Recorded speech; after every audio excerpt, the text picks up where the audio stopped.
fin de semana, que bueno, en lo particular los puedo volver a ver. Me imagino que ustedes entre semana, ¿verdad? Se vieron, se saludaron, se conectaron ahí, creo que tienen sus reuniones por Zoom. ¿Alguien no se conectó esta semana? ¿Todos se conectaron a su reunión que les corresponde? Bueno, se vieron, se saludaron, eso es bueno. El día de hoy vamos a estudiar la palabra de Dios, hermanos, en el libro de los Hechos. Es un libro que en lo particular, si pudiera decir que hay un favorito, es el libro de los Hechos, porque nos narra, ¿verdad? Nos cuenta cómo fue la vida de los primeros cristianos, desde la ascensión de Jesús, desde que Jesús asciende a los cielos hasta que se levanta, ¿verdad?, el primer grupo de creyentes. Y para mí es uno de los libros que más me gusta, que disfruto mucho cuando leo. Y pues me gustaría compartirles un poco sobre algún capítulo, y también mi favorito, que es el capítulo 2. La semana pasada hablaba un poco Isaías sobre la unidad, ¿verdad? Habló, ¿se acuerdan? Les iba a preguntar de qué habló Isaías y ya me adelanté yo. Ya les dije la respuesta, ¿verdad? ¿Se acuerdan de qué habló Isaías la semana pasada? ¿De qué?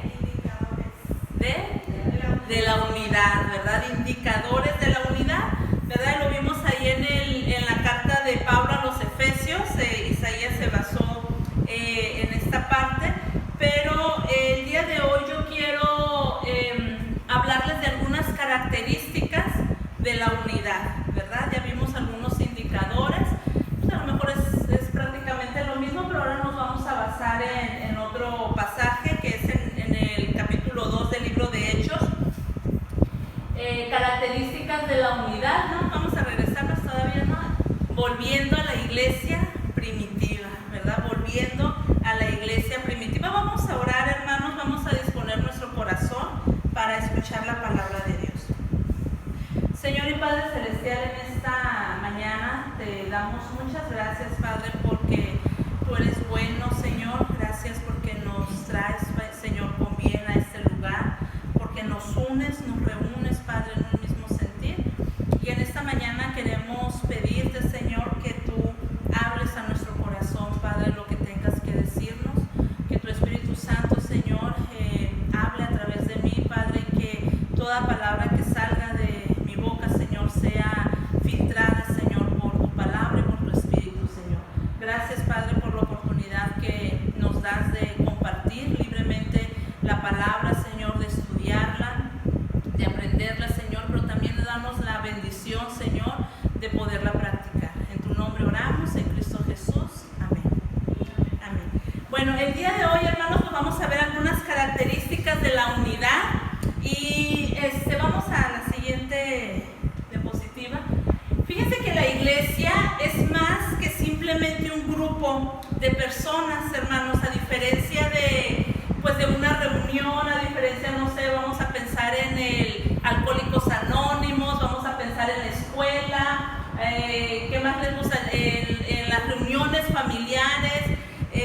La iglesia, hermanos, es algo mucho más que un simple grupo. La iglesia que Jesús estableció es maravillosa, tanto que la vemos representada a lo largo del Nuevo Testamento, la vemos representada con tres figuras. Una de ellas es la familia, por ahí va a aparecer.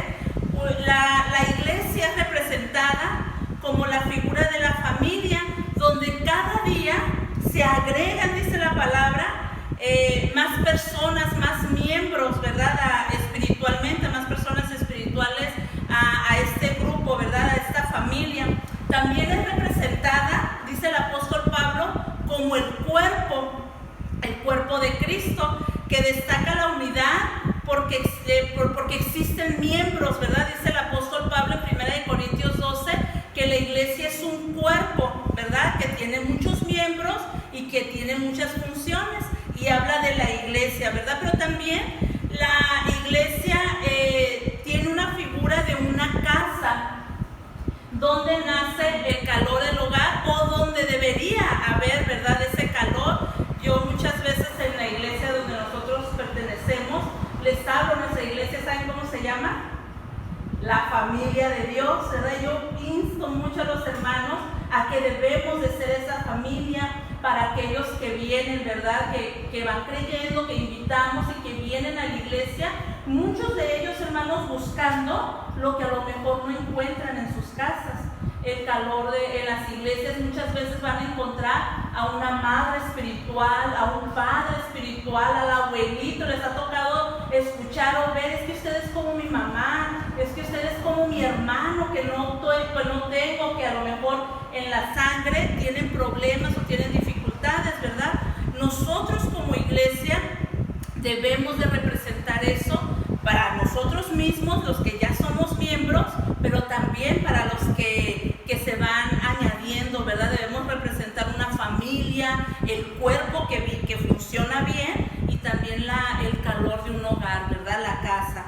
Eso es lo que Jesús estableció, lo que nace en el corazón de Jesús, pero todo esto, hermanos, es posible con un ingrediente. Según lo que vamos a leer ahorita, vamos a estudiar el ingrediente de la comunión, ¿verdad? La comunión cristiana. Nosotros podemos lograr tener una iglesia sana, con un cuerpo sano, un hogar sano, una familia sana, teniendo, entre muchas cosas, comunión. Es lo que vamos a ver el día de hoy en Hechos capítulo 2. Les invito a que abramos nuestras Biblias. Hechos capítulo 2, donde vamos a ver 3 aspectos que nos ayudarán a tener una verdadera comunión en la comunidad cristiana. Hablando de la unidad, ¿no?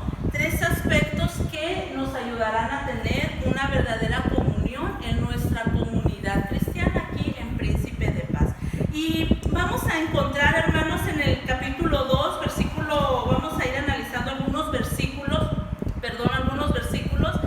que la comunión cristiana o la unidad, hermanos, cristiana vamos a ver primero qué es comunión. Comunión en el griego es koinonía. Habíamos escuchado esta palabra anteriormente, koinonía. Y cuando nosotros leemos el capítulo 2, en algunos de los versículos, koinos o koinonía es una de las palabras que más se repite en el griego. Nosotros lo vamos a encontrar en el capítulo 2 de Hechos, lo vamos a encontrar como tenían todas las cosas en común. Está hablando de koinonía. Estaban juntos, está hablando de koinonía en el original griego, ¿verdad? En nuestro español lo vamos a encontrar como todas las cosas en común, como que compartían, estaban juntos, unidos. Entonces esas palabras tienen que ver con la koinonía, es decir, con la comunión, y vamos a ver qué significa koinonía. Dice la palabra koinonía significa compañerismo, compartir en común o tener comunión, ¿verdad? Esto es lo que literalmente significa koinonía. Siguiente. También dice que para el cristiano koinonía tiene 2 dimensiones básicas.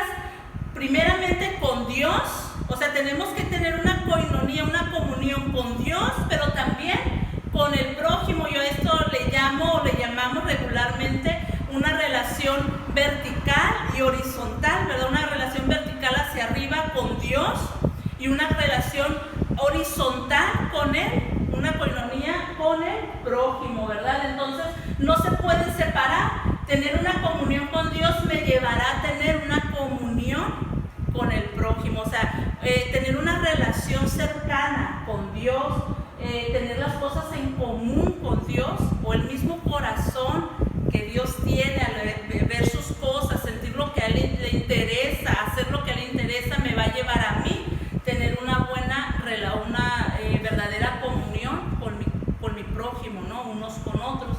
En tercer lugar, la raíz de este término incluye en primer sentido el de la participación. Koinonía o comunión tiene que ver con la participación. Se trata de tener alguna cosa en común o de actuar junto con alguien. O sea que nosotros no podemos tener comunión nosotros así, ¿verdad? Con nosotros mismos, pero no tiene que ser algo individual, sino algo tiene que ver con la participación. Y en cuarto lugar, la comunión o coinonía entre hermanos exige una participación activa y una colaboración basada en el amor. Básicamente en el capítulo 2 que vamos a estudiar el día de hoy vamos a encontrar esta coinonía en los primeros cristianos. Nosotros creo que hemos leído de más tal vez este libro, hemos estudiado tal vez en algún momento este capítulo 2 y encontramos, hermanos, que los primeros creyentes tenían una verdadera coinonía, y ahora sí vamos al primer punto. Una verdadera coinonía, comunión o unidad, si lo queremos ver así, encontramos, hermanos, que es cuestión del Espíritu Santo. El primer aspecto que aprendemos o vamos a ver en el capítulo 2 sobre la comunión y la coinonía es que es cuestión del Espíritu Santo. O sea, no se trata de mí, por mi propia iniciativa no va a suceder, ¿sí? No va a suceder, se trata de ser llenos del Espíritu Santo. Vamos a leer capítulo 2, versículos del 1 al 4 por ahorita. ¿Les parece si leo yo el 1, ustedes el 2 y nos unimos en el 4? Dice: el día de Pentecostés todos los creyentes estaban reunidos en un mismo lugar. De repente se oyó un ruido desde el cielo, parecido al estruendo de un viento fuerte y impetuoso que llenó la casa donde estaban sentados. Luego, algo parecido a unas llamas o lenguas de fuego aparecieron y se posaron sobre cada uno de ellos.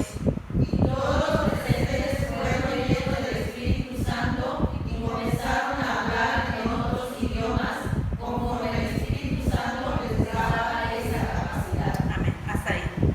Fíjense que antes de que nosotros entremos en los últimos versículos de este capítulo, que son los más comunes, donde dice que estaban todos juntos, que compartían la enseñanza, la palabra, ¿no? Estaban juntos en oración. Tenemos que ver en qué contexto, por qué estaban todos juntos, ¿sí? Y por eso yo les digo que en este primer punto, para que nosotros como iglesia, Príncipe de Paz, podamos tener una verdadera coinonía, una verdadera comunión, tenemos que entender, hermanos, que se trata y que es cuestión del Espíritu Santo. Se trata de que nosotros tenemos que ser llenos del Espíritu Santo como fueron los primeros discípulos. En los versículos del 1 al 4 vemos a los discípulos llenos, ¿verdad?, del Espíritu. Dice en el versículo 4, y dice: todos los presentes fueron llenos del Espíritu Santo y comenzaron a hablar en otros idiomas conforme el Espíritu Santo les daba esa capacidad o les daba la capacidad.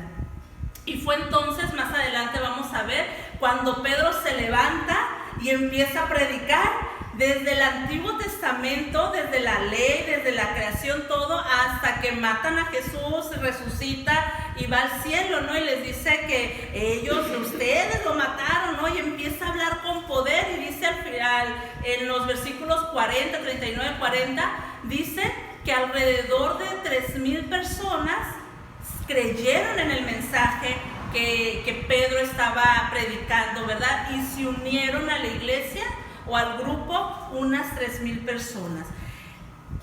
Veamos el contexto, hermanos. ¿Cómo estaban los discípulos antes de que llegara el Espíritu posado, o que se posara el Espíritu sobre ellos? ¿Cómo estaban los discípulos?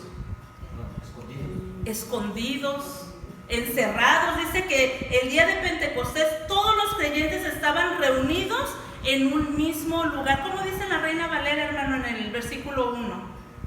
Cuando llegó el día de Pentecostés, estaban todos unánimes juntos. Fíjense que estaba estudiando en el original y me llamó mucho la atención que cuando dice reunidos, o en la Reina Valera unánimes, está hablando de una plenitud, que realmente estaban unidos entre ellos.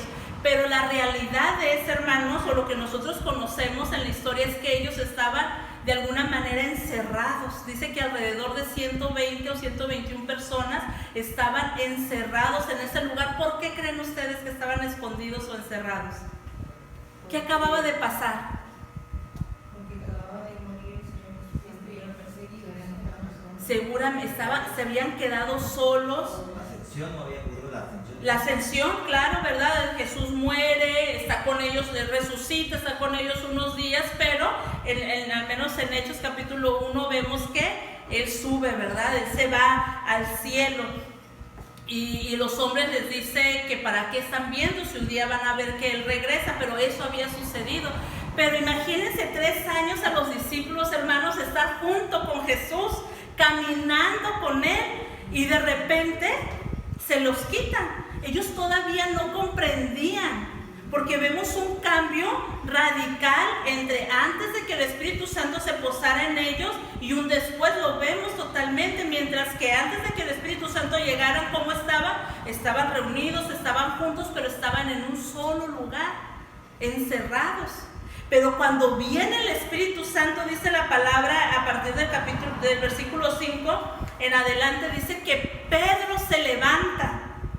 Bueno, en el versículo 14 específicamente dice que Pedro se levanta y da un paso, dice, adelante junto con los otros 11 y gritó a la multitud.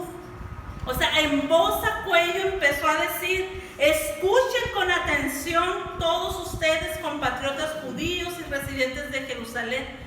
No se equivoquen, y empieza a hablar, ¿no? Porque dice, estos no están borrachos, porque como empezaron las personas a hablar en lenguas, la gente que los escuchaba en lenguas que ellos entendían, Ojalá que más adelante podamos hablar sobre eso, pero eran lenguas que ellos entendían, no eran cualquier balbuceo que tiraban, no eran lenguas que ellos entendían, porque dice, en esa ocasión, en el versículo 5, había judíos devotos de todas las naciones que vivían en Jerusalén. Cuando oyeron el fuerte ruido, todos llegaron corriendo y quedaron desconcertados al escuchar sus propios idiomas hablados por los creyentes. Estaban totalmente asombrados. ¿Cómo puede ser?, exclamaban. Todas estas personas son de Galilea y aún así las oímos hablar en nuestra lengua materna, ¿verdad? Aquí estamos nosotros, y ya empieza a decir todas las personas de los lugares donde estaban, ¿verdad? Y dice que todos quedaban maravillados.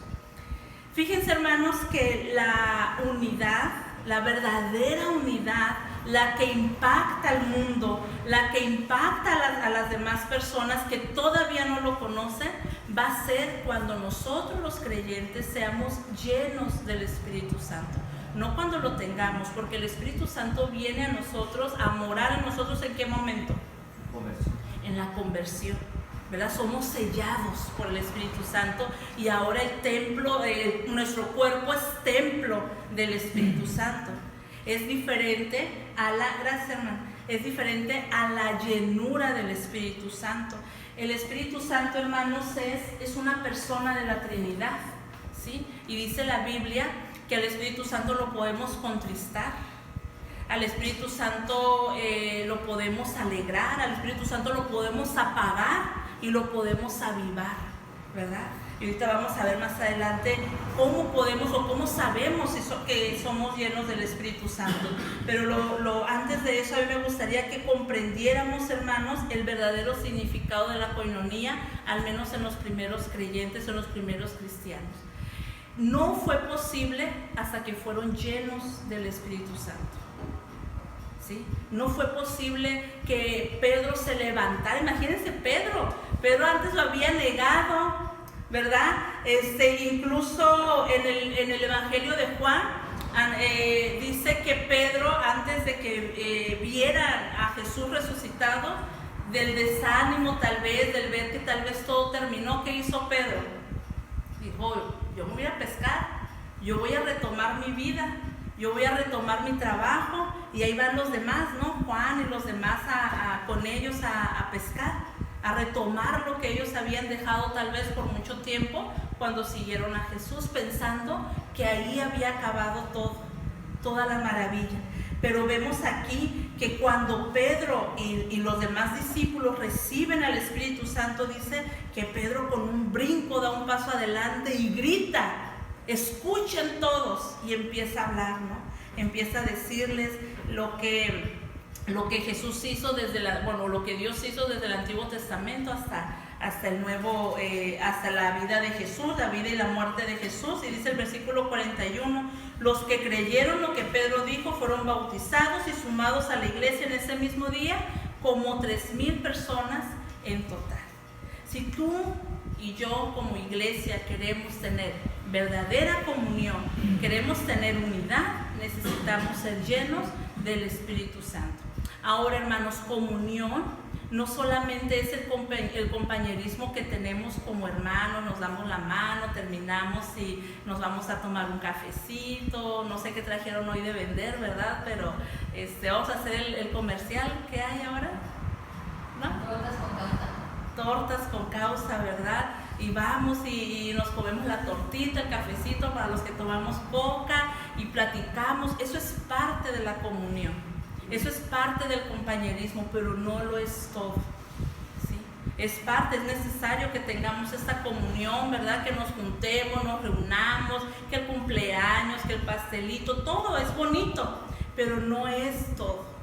Fíjense que en la Biblia, cuando habla de comunión, está hablando de participación, está hablando de acción, está hablando que los creyentes hicieron algo en pos de la iglesia y de la gente, ¿sí? En el caso de Pedro y de los discípulos, pues empezaron a predicar. ¿Qué tenemos que hacer? Empezó a preguntar la gente. Arrepiéntanse. Arrepiéntanse porque esta generación, sálvense, dice, de esta generación perversa. Eso es la comunión. Y dicen, no solamente lo hice. ¿Se acuerdan cuando hace, no sé, un mes, no sé cuánto, les compartí el mensaje que la misión no se hace sola, que no es individual? Y dice, y aquí en Hechos capítulo, en el versículo 14, dice que Pedro se levanta, pero junto con él, los discípulos. No es una labor que solamente Pedro hizo. No es una labor que más adelante solamente Pablo hizo.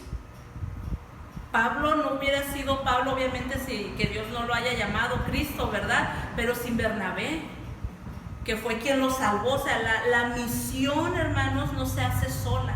La comunión no es sola. Pero entonces, ¿cómo sabemos que somos llenos del Espíritu Santo? ¿O cómo ser llenos del Espíritu Santo? ¿Cómo sé que estoy siendo lleno del Espíritu Santo? Dice, ser lleno del Espíritu Santo se refiere a una plenitud.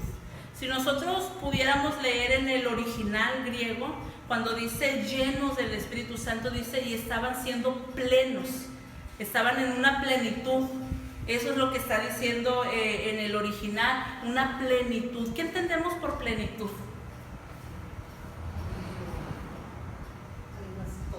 Total, completo, íntegro, que no falta nada. Hermanos, antes de ver, bueno, ahí tenemos y vamos buscando Gálatas 5 y Efesios 5 también, que la palabra dice, el ser lleno del Espíritu Santo se refiere a una plenitud en la vida del creyente, y algunas características de esta llenura la encontramos en estos pasajes, ¿verdad? Pero yo quiero, en lo que lo buscamos y leemos algunos versículos de esos pasajes, hermanos, ¿ustedes se sienten plenos? Amén. ¿Se sienten completos? ¿Se siente que no les hace falta nada? Amén. ¿Sí? Somos llenos del Espíritu Santo, entonces, amén. Bueno, vamos a ver qué dice la palabra de Dios en Efesios. Gálatas 5:22, ya un pasaje ya muy conocido. Quien lo tenga me lo puede leer fuerte, 22 al 25. Fíjense, una de las características o evidencias de que somos llenos del Espíritu Santo. En cambio, la clase de fruto que el Espíritu Santo produce en nuestra vida es amor, alegría, paz, paciencia, gentileza, bondad, fidelidad, humildad y control propio. No existen leyes contra estas cosas. Los que pertenecen a Cristo Jesús han clavado en la cruz las pasiones y los deseos de la naturaleza pecaminosa y los han crucificado ahí.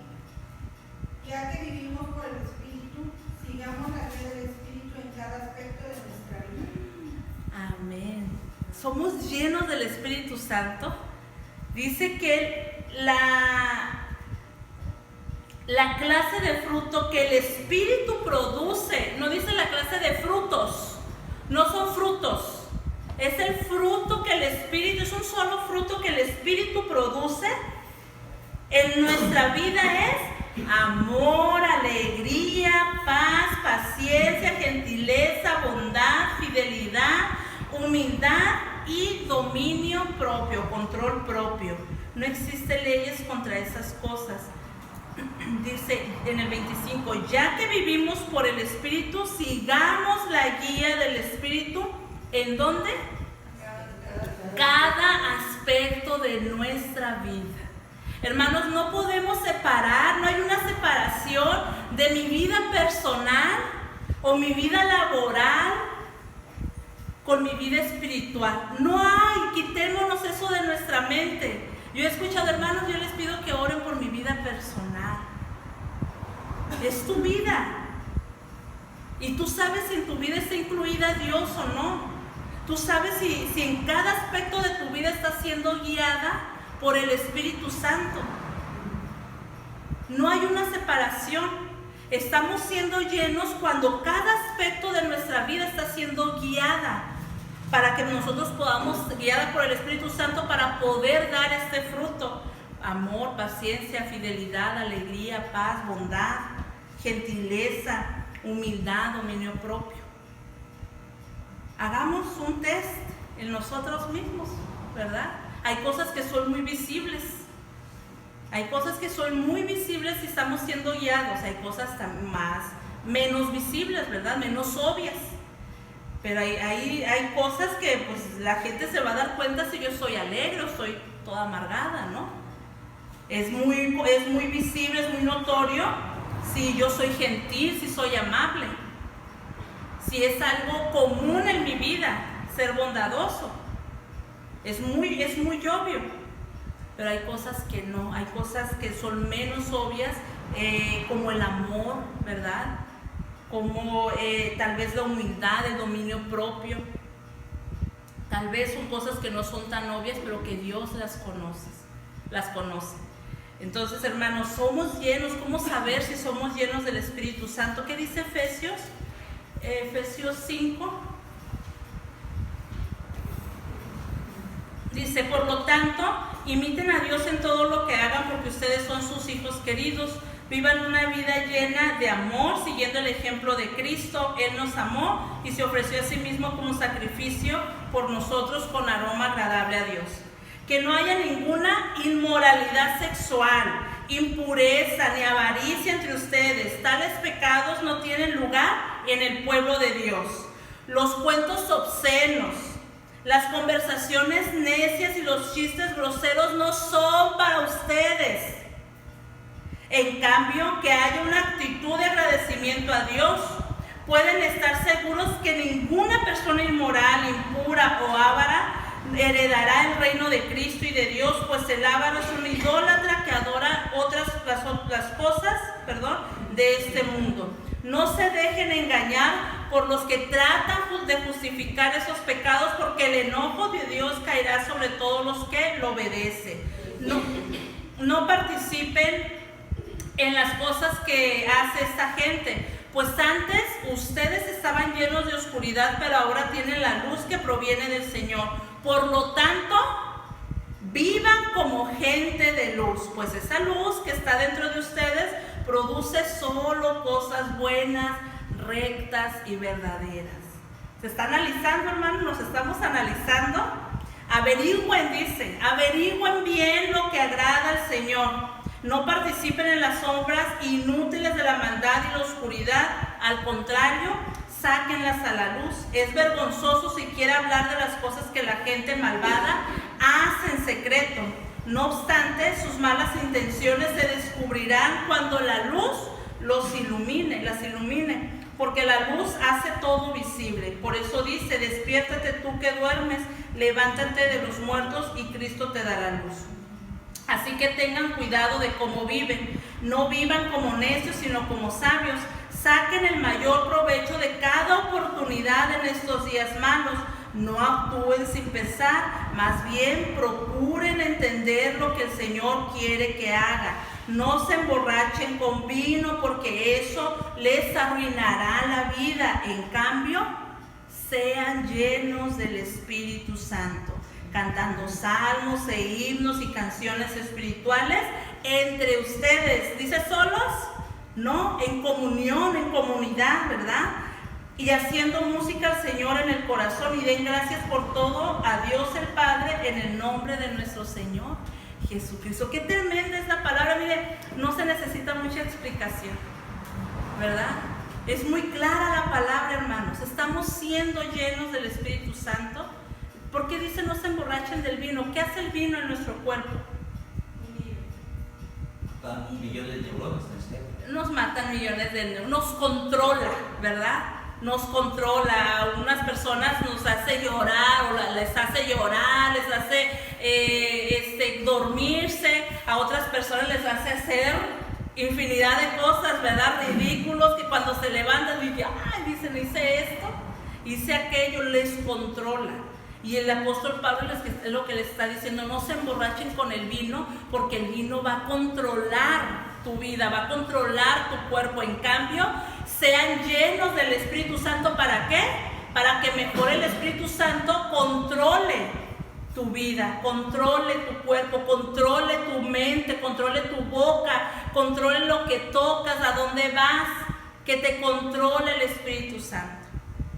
Porque fíjense cómo la palabra de Dios, cuando habla de la llenura del Espíritu Santo, habla de comunidad, dice, entre ustedes, para que lo hagan entre ustedes. Entonces, hermanos, ¿cómo sabemos nosotros si estamos siendo llenos? Pues ahí hay, ¿verdad? Ya hemos leído características.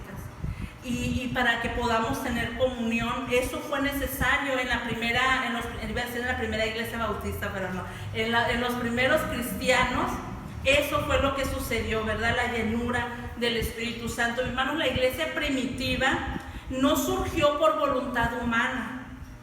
¿Cómo estaban los discípulos? Arrinconados. La iglesia primitiva no surgió por voluntad humana, surgió en el corazón de Dios, en el corazón de Cristo, pero utilizó a sus siervos para que esto sucediera, ¿verdad? La iglesia primitiva surgió también porque los siervos, los discípulos de Dios, se estaban dejando guiar por el Espíritu Santo y estaban dando su fruto. Estaban dando su fruto de amor, de bondad, de alegría, de dominio propio, de fidelidad, de gentileza, bueno, todo lo que leímos, ¿verdad? Estaban dando su fruto, hermanos. Solo así lograron esta comunión. En el libro de los Hechos más adelante dice que la gente cuando veía a estos cristianos, ¿saben cómo se referían a ellos? Dice, ahí vienen los que trastornan al mundo. Imagínense, ahí viene el príncipe de paz, los que están trastornando todo Costa Rica. ¿Puede decir eso la gente? ¿Puede decir eso, hermanos, la comunidad de nosotros? ¿Estamos trastornando al mundo? En el buen sentido, porque así se refería. Así se refería la gente de los primeros cristianos. Miren, ahí vienen los que están trastornando al mundo. Qué tremendo, ¿verdad? Qué tremendo es lo que hace el Espíritu Santo en nuestra vida cuando somos llenos. Pero si no somos llenos, hermanos, pues vamos a venir cada domingo a sentarnos, a cooperar con la causa, a pasarla bien, ¿verdad? Y es bonito. Dijera la chaviza, es chido. Ay, quién sabe si la chaviza sigue diciendo así, ¿verdad? Es chido, ¿verdad? Es padre. O los chavorrucos, es padriurix, ¿no? Qué bonito, ¿verdad? Pasarla bien, terminar un culto y convivir. Pero ¿y de ahí qué? ¿Estamos trastornando el mundo? ¿Estamos dejando huella por donde pasamos? ¿Estamos dejando que la luz deje ver nuestras acciones? Reflexionemos sobre esto, ¿verdad? Necesitamos ser llenos. La comunión tiene que ver con la llenura del Espíritu Santo en nuestra vida como iglesia. Y número 2, la comunión es cuestión de obediencia. La comunión es cuestión de obediencia. nos vamos a brincar hasta el versículo 41 al 43. Alguien que me ayude a leerlo fuerte, versículos 41 al 43 del capítulo 2.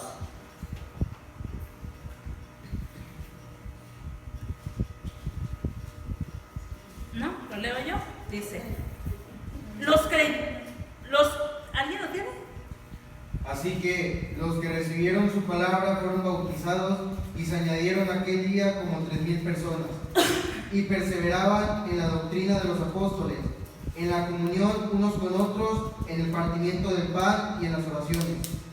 Y sobrevino temor a toda persona, y muchas maravillas y señales eran hechas por los apóstoles. Hasta ahí. La comunión, la coinonía bíblica, ¿no? Habla de este compañerismo, de este tener todas las cosas en común, o de esta plenitud también, tiene que ver con obediencia, hermanos. Y era lo que los discípulos estaban haciendo, obediencia. Dice el versículo 42, todos los creyentes se dedicaban a la enseñanza, la comunión fraternal, a participar, dice, juntos en las comidas, incluyendo la cena del Señor y la oración. Vamos a buscar Mateo 28, o si se lo saben de memoria lo pueden recitar, pero si no, a alguien le voy a pedir que busque Mateo 28, el 18, versículos 18 y 19.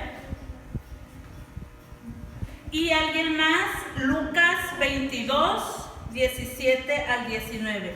¿Qué estaban obedeciendo los discípulos?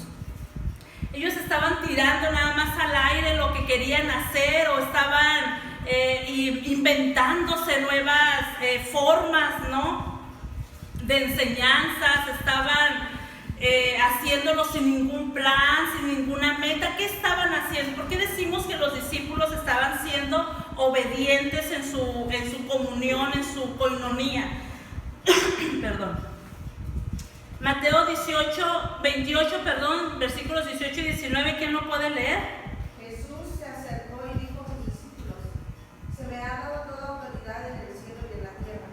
Por lo tanto, vayan y hagan discípulos de todas las naciones, bautizándolos en el nombre del Padre y del Hijo y del Espíritu Santo. Enseñen a los nuevos discípulos a obedecer todos los mandatos que les he dado, y tengan por seguro esto, que estoy con ustedes siempre hasta el fin de los tiempos. Muy bien. ¿Hasta el 19 leíste o hasta el 20? Bueno, fíjense, hermanos, los discípulos, los apóstoles o los primeros cristianos no solamente estaban a la y se va, a ver qué se me ocurre dar, a ver qué se me ocurre hacer para atraer a la gente. No, ellos estaban obedeciendo lo que Jesús les dijo que hicieran. En cuanto ellos tuvieron la oportunidad de obedecer a Dios, empezaron a hacerlo. ¿Cómo? Evangelizando, o compartiendo, o proclamando el evangelio, ¿verdad? Dice en el versículo 41, los que creyeron lo que Pedro dijo fueron bautizados y sumados a la iglesia en ese mismo día, unas 3,000 personas. Ellos estaban proclamando el evangelio, la palabra de Dios. ¿Qué dijo Jesús en el gran mandamiento? Vayan y hagan discípulos a todas las naciones. Vayan y hagan. Y esto fue posible solamente, vuelvo a repetir, cuando fueron llenos del Espíritu Santo. Hace un momento yo le decía, por voluntad propia, no vamos a hacer nada, hermanos. Por voluntad propia, miren, yo me doy cuenta cuando ando así media, que ando flojeando en las cosas esas de la lectura, de la oración, de ser llena del Espíritu Santo, cuando digo, ay, es miércoles, tengo que ir a la oración, ay, si no voy, a todos nos pasa, hermanos. Y si me invento un dolor de cabeza, ¿no?, para no ir. Entonces nos damos cuenta que no estamos siendo llenos, porque la llenura, hermanos, nos va a llevar a obedecer.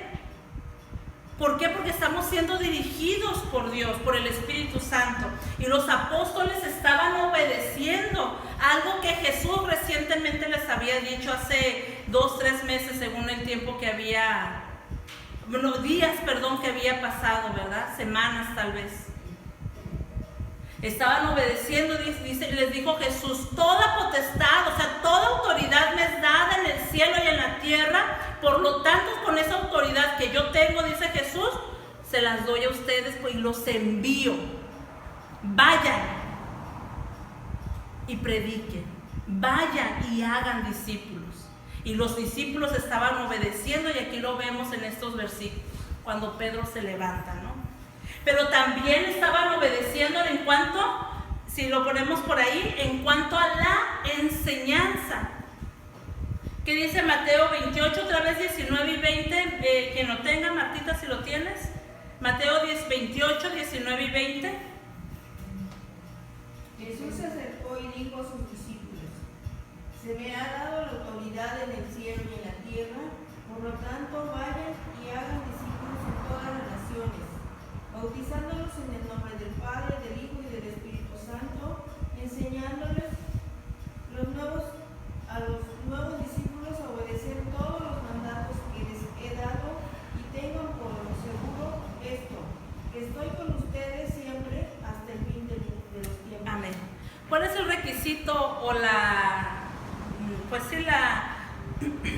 pauta que Jesús pone para que esté con nosotros todos los días hasta el fin del mundo? Obedecerle, ¿verdad? Perdón. Y ellos estaban obedeciendo en la enseñanza. Jesús les dijo, vayan y hagan discípulos. Y los discípulos estaban haciendo ¿qué? Más discípulos. Un verdadero discípulo, hermanos, se reproduce. Un miembro de iglesia,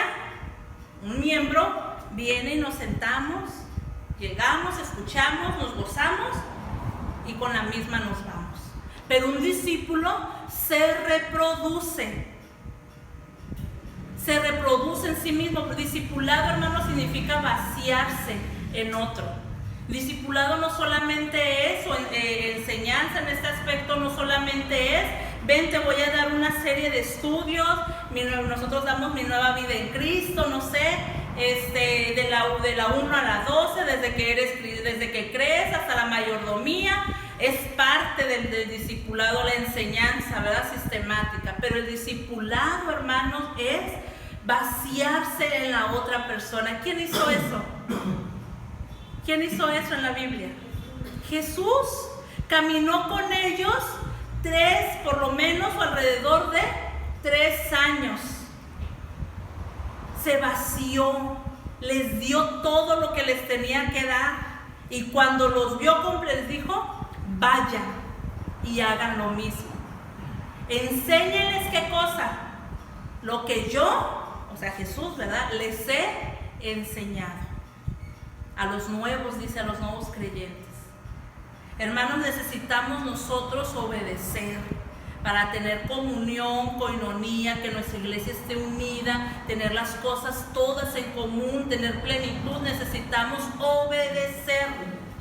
Obedecer ¿qué? La palabra de Dios. Los discípulos estaban obedeciendo las palabras que Jesús les había dejado. Vayan, hagan, enseñen. Lo estaban haciendo, dice. Todos los creyentes se dedicaban a la enseñanza de los apóstoles y a la comunión fraternal, ¿verdad? Y también estaban obedeciendo, en tercer lugar, en las ordenanzas. ¿Qué dice Lucas 22, 17 al 19? ¿Alguien lo buscó? Lucas 22, 17 al 19. Y habiendo tomado la copa, dio gracias y dijo: tomad esto y repartidlo entre vosotros, porque os digo que no beberé más del fruto de la vid hasta que el reino de Dios venga. Y tomó el pan y dio gracias y lo partió y les dio diciendo: esto es mi cuerpo, que por vosotros es dado, haced esto en memoria de mí. Haced esto en memoria de mí. En Corintios el apóstol Pablo dice, hagan esto hasta que Cristo venga, ¿verdad? Entonces, hermanos, dice el versículo 42, en comunión fraternal, a participar juntos en las comidas, entre ellas la cena del Señor y la oración. Estaban juntos en coinonía, en comunión fraternal, evangelizando, compartiendo el evangelio. Estaban juntos en comunión, en coinonía, enseñando a las nuevas personas, y estaban juntos en el partimiento del pan, dice entre paréntesis, incluyendo la cena del Señor. La cena del Señor. Y dice que antes la cena del Señor no era el panecito y el vinito, ¿verdad? Que hoy pues se redujo a eso. Eran cenas, eran comidas, banquetes que lo hacían en el nombre, recordando lo que Jesús había hecho. Estaban obedeciendo las palabras, los mandatos, las ordenanzas que Jesús había dejado.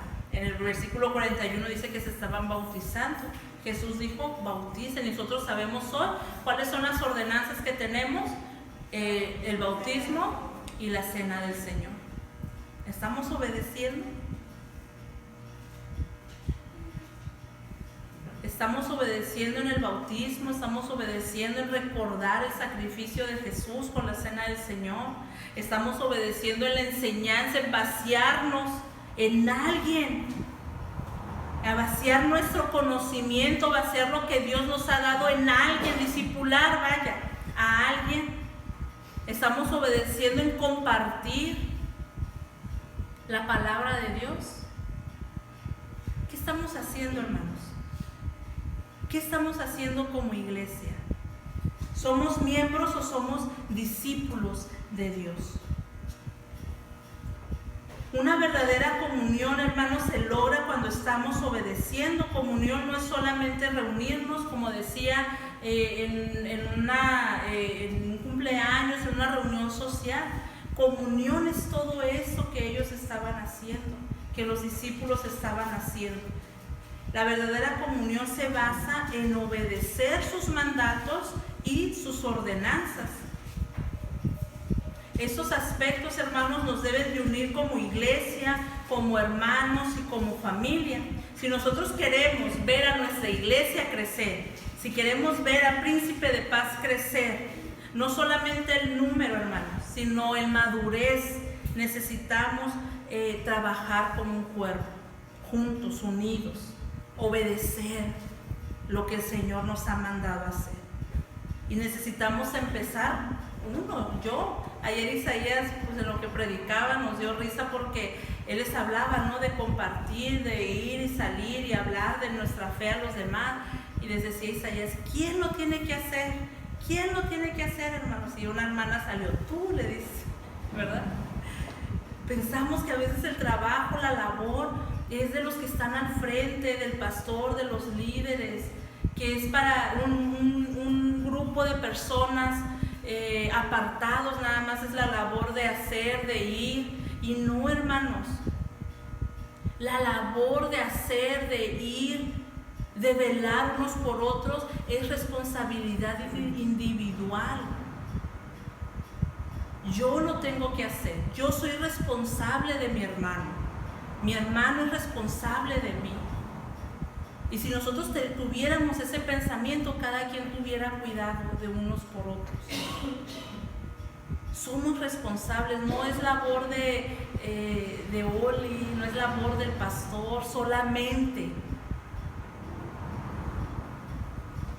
Cuando Jesús habló, cuando se les apareció, dice que era una multitud a la que se le apareció, no solamente a sus discípulos. Dice que en un monte y habló a la gente, dice, toda potestad me es dada en el cielo y en la tierra, por lo tanto, vaya. Necesitamos obedecer al Señor. Necesitamos, hermanos, retomar lo que hemos dejado, si lo hemos dejado, o iniciar, ¿verdad? Hacerlo, empezar a hacerlo. Y un último aspecto. Bueno, vamos a ver qué dice en el cuadrito. Bueno, ya lo hemos dicho. Un último aspecto para la comunión, para la unidad o la coinonía vemos que es cuestión de, siguiente, es cuestión de amor. Es cuestión de amor. Vimos que para tener coinonía, para tener comunión o unidad, vimos que es cuestión de, en primer lugar, vemos que fue del Espíritu Santo. Es cuestión del Espíritu Santo. En segundo lugar, es cuestión de obediencia. Y en tercer lugar, vemos que es cuestión de amor, ¿verdad? Que en este último aspecto que debemos de considerar para lograr una verdadera comunión en nuestra iglesia es el amor mutuo, amor verdadero, un amor desinteresado, un amor honesto, un amor al prójimo, que era lo que los primeros cristianos tenían, un amor desmesurado al prójimo, hermanos, de verdad. Los discípulos de la iglesia primitiva lo sabían y también lo practicaban. Dice el versículo 43 en adelante: un profundo temor reverente vino sobre todos ellos, y los apóstoles realizaban muchas señales milagrosas y maravillas. Todos los creyentes se reunían en un mismo lugar y compartían todo lo que tenían, vendían sus propiedades y posesiones y compartían el dinero con aquellos en necesidad. Hasta ahí. Fíjense, en estos versículos nada más que acabo de leer, en algunas versiones entre la NTV y la Reina Valera, yo conté 8 veces que dice estaban juntos. Para mí una regla de interpretación, no para mí, en la hermenéutica, hermanos, una regla de interpretación es que si se repite en un pasaje muchas veces es porque tiene importancia. Si en un pasaje tú estás leyendo 3 versículos, 4 versículos y lees que la palabra que más se repite es ama a tu prójimo, el amor de Dios, ¿de qué está hablando ese pasaje? Del amor, ¿verdad? O que ames a tu prójimo. La repetición es una regla de interpretación de la cual tenemos que poner atención. Entonces, en esos cortos versículos yo encontré 8 veces estaban juntos. Todos los creyentes se dedicaban a la enseñanza, en la comunión, a participar juntos, un profundo temor reverente, señales. Dice, todos los creyentes se reunían, compartían. En el 46 adoraban juntos, todo el tiempo alabando la buena voluntad de todos. O sea, estas palabras todos juntos se repiten más de 8 veces, hermanos. Tenían todo en común, por lo menos 2 veces se repite. Compartían, que es la palabra que estamos estudiando, koinonía o comunión, se repite por lo menos 13 veces. Compartían la enseñanza, compartían la comida, compartían sus posesiones, compartían el dinero, compartían 13 veces. ¿De qué nos habla este pasaje, verdad? Era un amor práctico. Era un amor práctico lo que los primeros creyentes estaban haciendo, estaban teniendo hacia los demás. Y eso nuevamente les digo, hermanos, fue posible por medio del Espíritu Santo. Fue posible por medio del Espíritu Santo, les daba ese amor necesario que les hacía ver la necesidad de su prójimo sin pensarlo, sin esperar nada a cambio, sin envidia, sin egoísmo, sin ambición. Y aquel, hermanos, que se atrevía a actuar con avaricia, con ambición, ¿qué le sucedía? En el capítulo 5 tenemos una historia. Ananías y Zafira vendieron su terreno. En su corazón dijeron, vamos a vender el terreno para darlo a los pobres, pero nos vamos a quedar con una parte y le vamos a decir a Pedro, le vamos a decir, esto costó el terreno, pero se quedaron con una parte. Y Pedro les dice, ¿por qué hiciste eso? El terreno era tuyo, nadie te lo está pidiendo. ¿Por qué tuviste que mentir? ¿Por qué tuviste que engañar? ¿Y qué pasó con ellos dos? ¡Sas!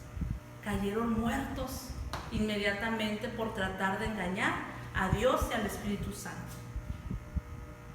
Era un amor desinteresado lo que había, y cuando había engaño era tan vivo la presencia tan viva la presencia del Espíritu Santo, que Pedro se pudo dar cuenta, no porque fue mágico o algo así, sino que cuando tenemos el Espíritu Santo somos capaces de discernir, hermanos, el bien del mal, lo correcto de lo incorrecto.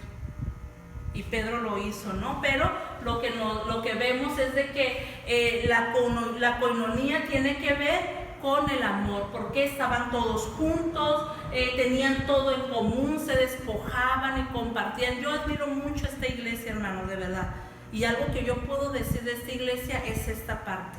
Bueno, y yo sé que tienen muchas cualidades, ¿verdad? Pero algo que es muy visible en ustedes como iglesia es esto, que tienen amor hacia el prójimo y se aplaude y se invita, hermano, a que lo sigan haciendo, pero que veamos nuestro corazón. Eso, yo no puedo ver sus corazones, yo no puedo ver sus intenciones. Es lo único que yo les instaría, ¿verdad? Que yo les exhortaría, que cuando nosotros nos despojemos, compartamos, hagamos en pos del prójimo, solamente veamos nuestro corazón, pidámosle a Dios que examine nuestro corazón para poderlo hacer con una actitud correcta, y que nos libre de caer en el ejemplo o en la actitud que cayó Ananías y Zafira, ¿verdad? Que querían ser reconocidos por lo que hacían, pero quedarse, ¿verdad?, con lo que ellos querían, ¿no? En ese caso dinero tal vez. Entonces, hermanos, para que nosotros podamos tener una comunión, una coinonía, necesitamos tener las cosas en común, no ser iguales, no ser uniformes, no tenemos que caminar, ¿no?, así en uniformidad, sino tener las cosas en común. Que nos importe lo que Dios importa, que eso lo tengamos en común, que cuando compartamos lo hagamos con buenas intenciones, con un corazón correcto. Yo a veces, Isaías, a veces nos invitan a comer, nos invitan a una casa, y pues nosotros, pues, ¿qué llevamos? No traigan nada, pues llevamos la coca, ¿no?, el refresco, para no llegar con las manos vacías. Pero antes Isaías era muy dado a decir, yo pongo la coca, ve por ella, ¿no? O sea, yo la pongo y mandaba a alguien más por ella. Y le decía, no, o sea, si tú vas a hacer algo, lo tienes que hacer completo y lo tienes que hacer bien. Agarra, ve por la coca, ¿no?, por poner un ejemplo. Y a veces tenemos que cuidar nuestras intenciones, tenemos que cuidar la manera en la que nosotros damos, en la que nosotros nos despojamos. No nada más es darte, te doy lo que me sobra, te doy el tiempo. Y no solamente estamos hablando de economía, hermano, estamos hablando de tiempo, de espacio, a lo mejor de hospedar, o sea, muchas cosas o muchas formas en las que nosotros podemos despojarnos, y no necesariamente tiene que ser monetario, ¿verdad?, o económico. Hay muchas formas de despojarnos, ¿verdad? A veces es más fácil dar un dinero que dar nuestro tiempo, ¿verdad? A veces es más fácil decir, yo no puedo, pero ten. Pero a veces lo que se ocupa es tu persona, es tú, ¿verdad?, ayudando a hacer las cosas, por poner un ejemplo. Entonces, hermanos, para que podamos tener coinonía, comunión, necesitamos tener amor, ¿verdad? Jesús nos dice en Juan 13:35, solo así sabrán que son mis discípulos si nos amamos los unos a los otros. Pablo nos dice en Romanos que nos amemos, pero que este amor sea verdadero y sincero. Y Juan también en su primera carta nos dice que el amor consiste en que entreguemos, dice, nuestra vida por nuestros hermanos. En esto conocemos el amor, que demos nuestra vida por nuestros hermanos, allá en 1 Juan 3:16. El amor, hermanos, es un pilar muy importante en toda relación, si no es que la más importante. Si no, hermanos, no estuviéramos reunidos hoy. Yo no sé, ¿verdad? Ojalá que nadie traiga pleitos entre ustedes. Yo no los conozco a profundidad, pero yo espero que algo que reine en esta iglesia, hermanos, sea el amor. El amor dirigido por el Espíritu Santo, el amor dirigido por Dios, ¿verdad? Para que pueda ser correcto. Y terminamos, hermanos, con esto.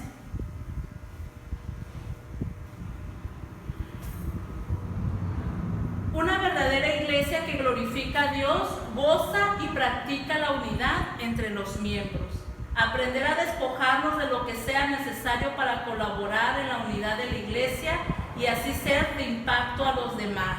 ¿Qué nos podemos despojar? Tiempo, recursos, nuestras emociones, ¿verdad? La plenitud del Espíritu Santo trae a nuestra vida e iglesia gozo, alabanza y buen testimonio y crecimiento.